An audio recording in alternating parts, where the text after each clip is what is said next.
여러분, 아기 태어나고 나면요, 아내 회복 챙기랴, 아기 보랴, 양가에 소식 전하랴, 그것만으로도 진짜 정신없거든요. 근데 딱 이때부터 출생신고니 지원금이니 보험이니 따로 처리해야 할 일도 한꺼번에 생겨요. 근데 이게 문제는 찾아보면 정보는 진짜 많은데 다 여기저기 흩어져 있으니까 아니 그러면 지금 당장 뭐부터 해야 하는 거지? 를 모르겠다는 거죠. 저도 직접 출산하고 하나씩 이렇게 처리하다 보니까요, 이때 진짜 필요했던 건 뭔가 수많은 정보가 아니라 지금은 요거 하고 끝나면 다음은 요거, 이렇게 급한 순서대로 따라가면서 다시 신경 쓰지 않아도 되는 그런 체크리스트였어요. 그래서 오늘은 육아템 준비 같은 이런 거는 좀 빼고 아기가 태어난 직후부터 실현 순서대로 급하고 중요한 것부터 싹 정리해 드릴게요. 복잡한 출산 직후 이런 처리들은 슬기롭게 요 영상 하나로 종결하시고 남는 시간은 아내 회복이랑 케어에 더 집중해 보자고요.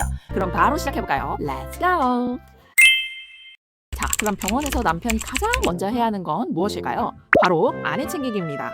아내 챙기는 건 당연한 거 아닌가 싶으실 수도 있는데요. 막상 아기가 태어나면 온 신경이 다 아기한테 쏠려서 생각보다 산모가 뒷전이 되기 쉬워요. 그래서 직접 출산해본 아내 입장에서 남편이 해주면 진짜 고마운 것들만 딱 짚어서 빠르게 말씀드릴게요. 일단 첫 번째로 출산 당일 양가에 소식 전하는 건 남편이 맡아주시고요. 아내 상태랑 아기 상황까지 중간중간 알아서 다 전달해주세요. 그리고 아기가 태어나는 순간에는 가능하면 영상으로 많이 남겨주시고요. 이게 제 남편은 사진으로만 남겼는데 아무래도 그때 현장감이랑 이런 게 잘 안 느껴져서 조금 아쉽더라고요. 그리고 구부러지는 빨대 꼭 챙겨가세요. 이게 누워있으면은 물 한 번 마시는 것도 정말 쉽지가 않거든요. 이제 걸어도 된다라고 하면은 혼자 보내지 말고 꼭 옆에서 끝까지 같이 걸어주세요. 제왕절개 하신 분들은 처음 일어나고 걷는 것 자체가 진짜 힘들거든요. 근데 이 상황에서 만약에 혼자 걸으라고 했으면은 정말 걷기 싫었을 것 같아요. 근데 남편이 계속 옆에서 같이 응원해주고 부축도 계속 해주니까 그것만으로도 진짜 의지가 되더라고요. 그리고 둘이 병원 복도를 천천히 걸으면서 얘기했던 시간도 저는 아직까지도 되게 행복한 기억으로 남아있어요. 출산하고 나면은 진짜 온몸이 아프고 잠도 제대로 못 자고 호르몬 때문에 막 감정도 진짜 왔다 갔다 하거든요. 혹시 평소에 나는 T다, 이성적이고 막 논리적인 편이다 라고 하시더라도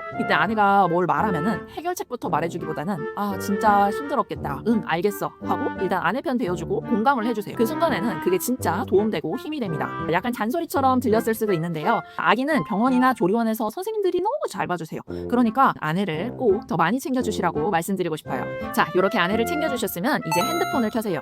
출산 당일 바로 연락해야 할 곳이 딱 두 군데 있습니다. 예약해둔 조리원이랑 산후도우미 업체인데요. 먼저 조리원의 출산 사실을 알리고 실제로 언제쯤 입실하면 되는지 다시 확인해주세요. 이게 제 주변 지인 얘기 들어보니까 출산 예정일에 딱 나오고 원래 가보자 했던 날짜에 가려고 연락을 했는데 이미 다 차서 갈 수 없는 상황인 거예요. 이렇듯이 상황에 따라서 바로 입실이 어려울 수도 있으니까 꼭 정확한 입실 일정까지 같이 체크해두시면 됩니다. 자, 그 다음에는 산후도우미 업체에도 요 출산일 그리고 조리원 예상 퇴소일까지 쭉 계산해서 일정을 필수해주시면 좋습니다. 자, 연락까지 다 돌리셨다면 이제 병원에서 그냥 나오면 될까요? 안 됩니다. 자, 퇴원 전에 챙겨야 할 서류들이 있거든요. 이게 이때 안 챙기면은 정말 퇴원하고 나서도 서류 하나 때문에 다시 병원 가야 될 수도 있으니까 한꺼번에 다 챙겨서 나오시는 게 중요한데요. 일단 첫 번째, 출생 증명서는 출생 신고할 때 필요하니까 꼭 받아야 되고요. 저는 혹시 몰라서 2장 정도 넉넉하게 받아두시는 걸 추천드려요. 그리고 받자마자 휴대폰으로 사진 찍어두세요. 이게 생각보다 온라인으로 제출할 일이 꽤 많아서 바로 즐겨찾기까지 해두시는 걸 추천드릴게요. 그리고 산모나 아기가 병원에서 치료받았거나 추가 검사를 한 게 있다면 보험금 청구가 가능한지 보험사에도 먼저 물어보시고요. 필요한 서류를 확인한 다음 퇴원 전에 한꺼번에 받아두시면 됩니다. 퇴원하기 전에 미리 간호사분에게 말씀을 주시면은 아마 다 준비를 해주실 거예요. 그리고 아기 수첩도 받으실 텐데요. 예방접종 일정을 처음부터 전부 캘린더에 넣으려고 하면은 그것도 일이에요. 그렇다고 아기 수첩을 보고 매번 일일이 확인할 수도 없고요. 그래서 저는 오늘 이후에 가장 먼저 돌아오는 예방접종 날짜 하나만 딱 체크해서 캘린더에 등록하고 며칠 전 알림까지 설정해둡니다. 그 접종이 끝나면은 그 다음 일정을 이렇게 계속 캘박하시면 돼요. 자, 이제 출생신고를 해야겠죠? 출생신고는 이름이 정해졌다면 가능한 빨리 출생신고를 하시는 걸 추천드립니다.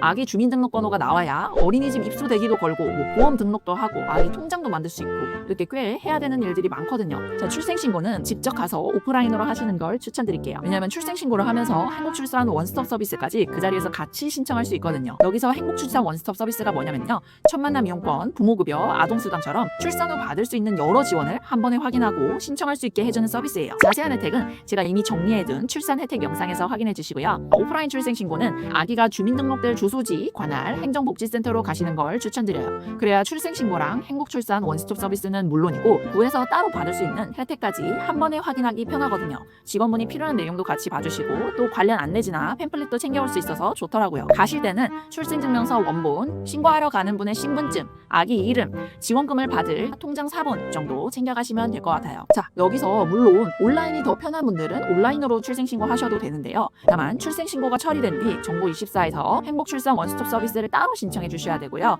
여기에 포함되지 않는 구청이나 보건소 자체 혜택도 직접 한 번 더 전화해서 확인해 주셔야 해요. 대망의 아기 주민번호가 나왔다면 가장 먼저 할 일은 바로 어린이집 입소대기입니다. 어린이집에 보낼 계획이 있으신 분들은 이걸 진짜 1순위로 두세요. 출산 전에 아내분이랑 상의해서 보내고 싶은 어린이집 3곳을 꼭 미리 정해두시고요. 주민번호가 나오는 순간 아이사랑 앱에서 아기를 등록하고 바로 입소대기를 걸어주시면 됩니다. 같은 조건이라면 먼저 신청한 순서도 영향을 주거든요. 하루 차이로 순서가 밀려서 못 들어가는 경우가 있을 수도 있으니까 나중에 해야지 하지 말고 바로 걸어두세요. 그 다음은 보험 관련된 걸 한 번에 처리하셔야 되는데요. 먼저 태아보험에 가입해 두셨다면 아기 이름이랑 주민번호를 등록해 주시면 됩니다. 자동차 보험이 있는 분들은 자녀 할인 특약도 같이 확인해 주셔야 되는데요. 출산 후 아기 정보를 등록하면 남은 보험 기간에 할인이 적용되거나 이미 낸 보험료 일부를 돌려받을 수 있는 경우도 있거든요. 자, 이렇게 보험까지 처리하셨다면 직장 다니는 엄마, 아빠들은 인사팀에 아기가 태어났는데 제출해야 할 서류랑 받을 수 있는 회사 혜택이 있는지도 물어보세요. 출생증명서를 요구하는 경우도 있고 가족관계 증명서를 받는 것도 있으니까 필요한 서류가 뭔지만 확인해서 빠르게 제출해 주시면 되겠죠. 가족관계 증명서는 온라인으로도 내야 될 때가 꽤 있으니까 한번 PDF로 발급받아서 저장해두면 되게 편해요. 자, 여기까지 하셨다면 아기 통장도 최대한 빨리 만들어 주셔야 되는데요. 아기가 태어나면 매달 부모급여랑 아동수당이 나오게 되는데요.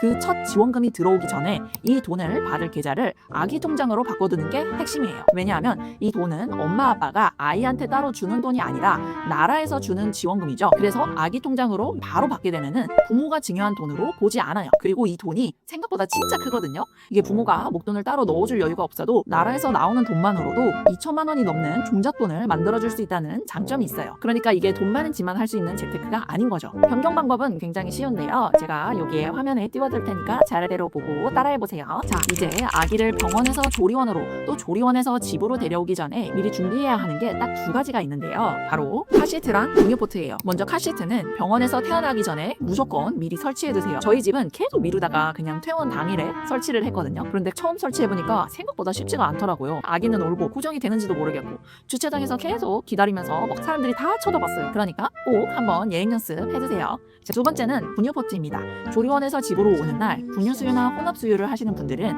분유포트를 바로 쓸 수 있게 미리 물 온도를 맞춰놔 주셔야 됩니다. 아기가 집에 도착하자마자 진짜 배고프다고 우는데 그때 막 분유포트 물 끓이려고 하면 진짜 정신없거든요.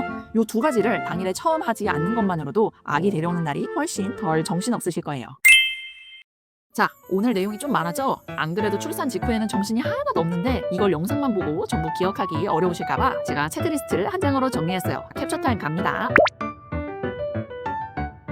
그리고 오늘 체크리스트에 제가 아기 통장 이야기를 마지막에 넣었잖아요. 근데 그 이야기를 넣은 데는 굳이 이유가 다 있는데요. 사실 아기 통장은 지금 바로 안 한다고 당장 문제가 생기는 일은 아니에요. 하지만 그렇다 보니까 오히려 나중에 해야지 하면서 계속 밀리기도 쉬운 일인데요. 이게 똑같이 1억을 모으더라도 지금부터 시작하는 것과 5년, 10년 뒤에 시작하는 건 정말 필요한 돈도 달라지고 힘든 정도도 완전히 달라지거든요. 그래서 저는 아이를 낳고 목표를 하나 딱 정했는데요. 바로 우리 아이가 20살이 되는 날 자기 이름으로 1억 만들어주는 거예요. 제가 직접 사회생활을 해보니까 사회 시작할 때 시드머니가 있고 없고의 차이가 생각보다 진짜 크더라고요. 돈이 인생의 전부는 아니지만 어느 정도의 돈이 있으면 선택할 수 있는 범위가 확실히 넓어져요. 공부를 조금 더 해볼 수도 있고 해보고 싶었던 일에 한번 도전해볼 수도 있고요. 적어도 우리 아이는 돈이 없다는 이유 하나 때문에 하고 싶은 걸 시작도 못 해보고 포기하지 않았으면 좋겠어요. 여기까지 들으시면 아니 그거는 처음부터 아이한테 목돈을 넣어줄 수 있는 돈 있는 집이나 가능한 거 아니야? 싶으실 수도 있는데요. 저도 당장 아이한테 2천만 원을 한 번에 넣어줄 여유는 없고요. 근데도 저는 할 수 있다고 믿어요. 제가 금융권에서 일하면서 느낀 걸 말씀드리면